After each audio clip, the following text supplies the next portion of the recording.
united, my friends.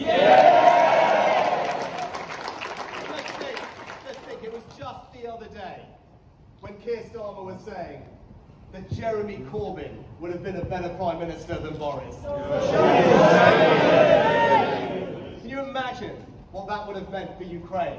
What would have meant for our country's security, our defence? The damage it would have done to our economy. In both 2017 and 2019, Keir Starmer put his personal ambition ahead of our country's national interest. And that is just one of the many reasons that over the next 48 hours, we must do everything we can to stop him getting into number 10.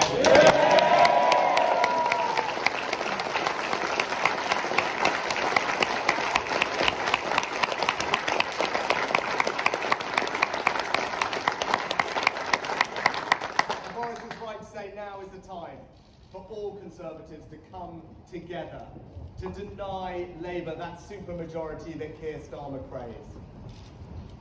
We have 48 hours to save Britain from the danger of a Labour government. Now, I don't need to tell all of you in London what that looks like. Sadiq Khan whacking up council tax by 70%, pricing motorists off the road with ULEZ, allowing knife crime to soar. But it doesn't stop there. Labour have bankrupted Birmingham, the largest local authority in Europe. And people there are paying the price with 20% higher council tax. In Wales, where Labour have been in charge for a generation, NHS waiting lists are twice as long as those in England. Welsh education standards are the worst in Great Britain, and their 20-mile-an-hour speed limit is hammering the Welsh economy and slowing down and infuriating Welsh motorists. We have got to make sure that Britain does not sleepwalk into this. It is our job, it is our duty to spend the next 48 hours waking everyone up to the danger of a Labour government. So I say to all of you, I say to every Conservative, don't surrender to Labour, fight for every vote. Fight!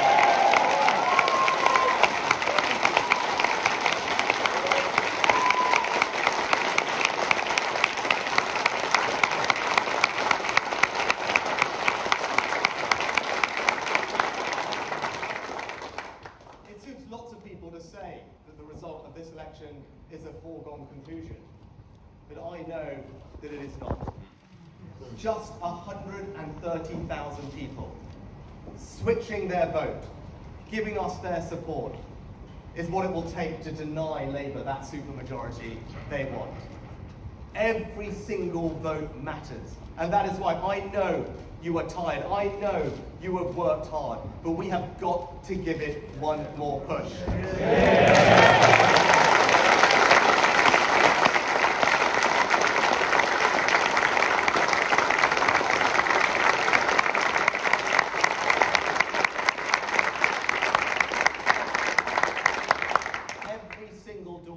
Every single leaflet you deliver, every single call you make over the next 48 hours can make the difference.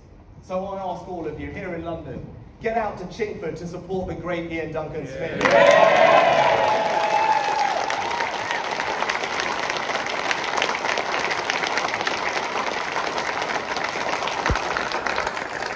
Ian's 30 years of service. He's saved Whips Cross Hospital, standing up to inappropriate plans for high-rises, tackling antisocial behaviour. He champions his values and his area with passion and determination. But I also want you to get out right here in Chelsea and Fulham and support the British.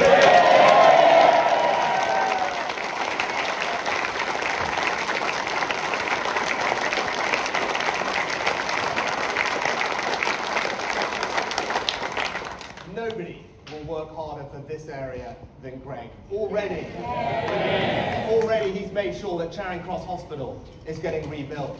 He's saved bus routes from Sadiq Khan's savage cuts, and he's getting more police officers on the street. So whether it's Greg, whether it's Ian, let's get out there and get our great candidates elected back into Parliament.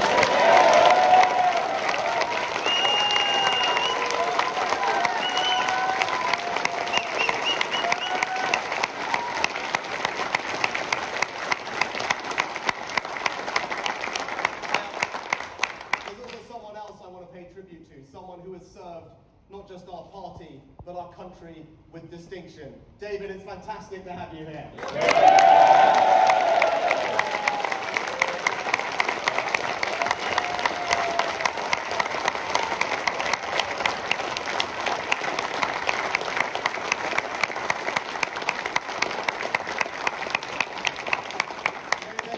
There's been a lot of talk about our collective record over the past 14 years in this campaign.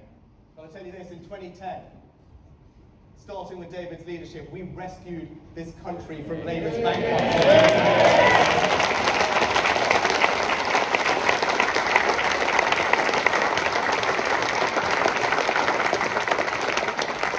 Under David's leadership, we took that awful inheritance, and what have we delivered? As you heard from Michael, the third fastest growth in the G7, 800 jobs a day created, restored our financial security and public finances so we could support the country through COVID, through the energy bill crisis. We've halved crime. We've made sure that our school children under Michael's reforms are the best educated in the Western world. We've introduced a triple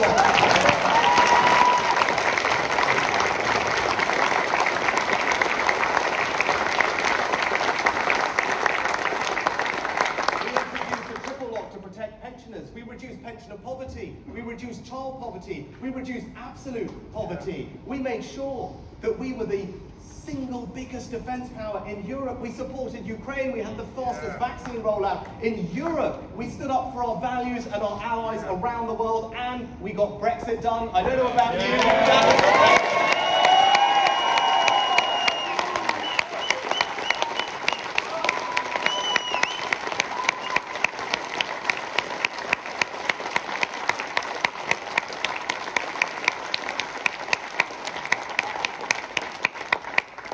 We have to acknowledge that in spite of that, people are hesitant about giving us their support again in this election. And I am not blind to their frustrations with me, with our party. It's been a very difficult few years for our country. And of course, we haven't got everything right. We haven't made as much progress in every area as we would have liked. But I say to everybody, this Thursday is not a by-election. It is a choice about the future of our country, and that choice has severe consequences for your family if you get it wrong. You have to think about what a Labour government with a blank cheque would do. You saw in the debates, Keir Starmer's not going to do anything about tackling migration, is he? No! We've got a deterrent, and when the rest of Europe has realised that our approach is the right one, he would scrap it, release illegal migrants onto our streets, make us the soft touch of Europe. When it comes to our defence, well, we recognise this is the most dangerous time for our country in decades, investing more in our security. Keir Starmer would cut those plans in his first week in power as he goes to the NATO summit, and worse than that, the person who would be our Deputy Prime Minister, our Foreign Secretary, the people who would deputise for him on national security, don't even believe in our nuclear deterrent.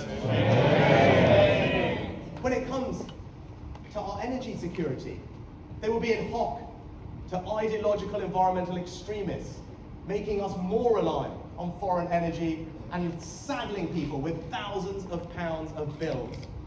And when it comes to protecting our women and girls' spaces and services, they will not do that, because unlike us Conservatives, they simply do not understand that sex means biological sex. And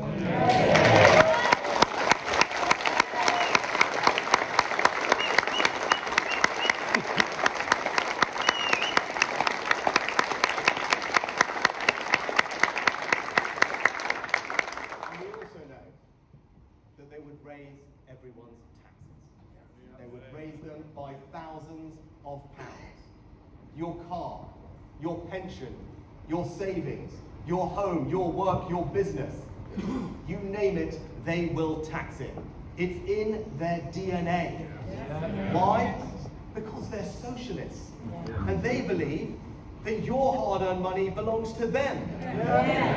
Now, we Conservatives know that an economy that is strong is built on people keeping more of their hard-earned money. And that's why on Thursday, a vote for the Conservatives is a vote for lower taxes.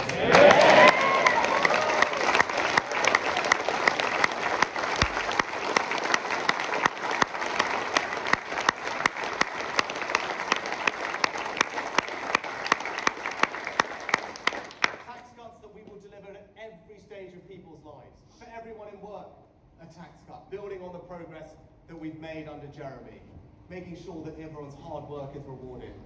Tax cuts for the self-employed as we abolish self-employed national insurance, supporting the entrepreneurs, the risk takers, as we build a culture of enterprise.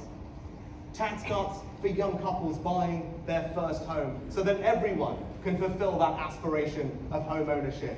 Tax cuts for families, because we know that family is the most cherished special thing in all of our lives. And tax cuts for pensioners, because if you have worked hard all your life, you deserve dignity and security in retirement, not a retirement tax under the wall.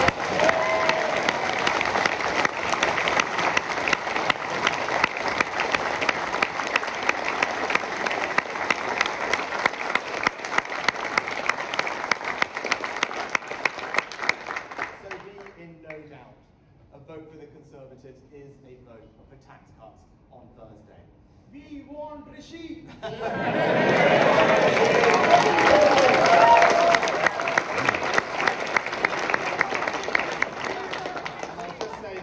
I'll just say this. I love our country for what it's done.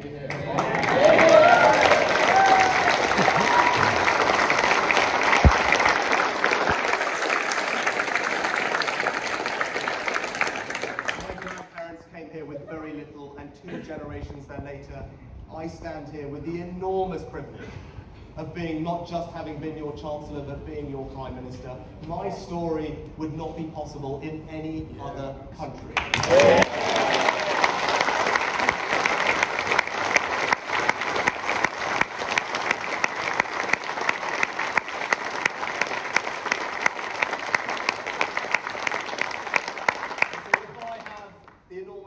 Of continuing to serve as your Prime Minister, I will work day and night to deliver for you and deliver for everyone in our country, just as this country has changed my family's lives.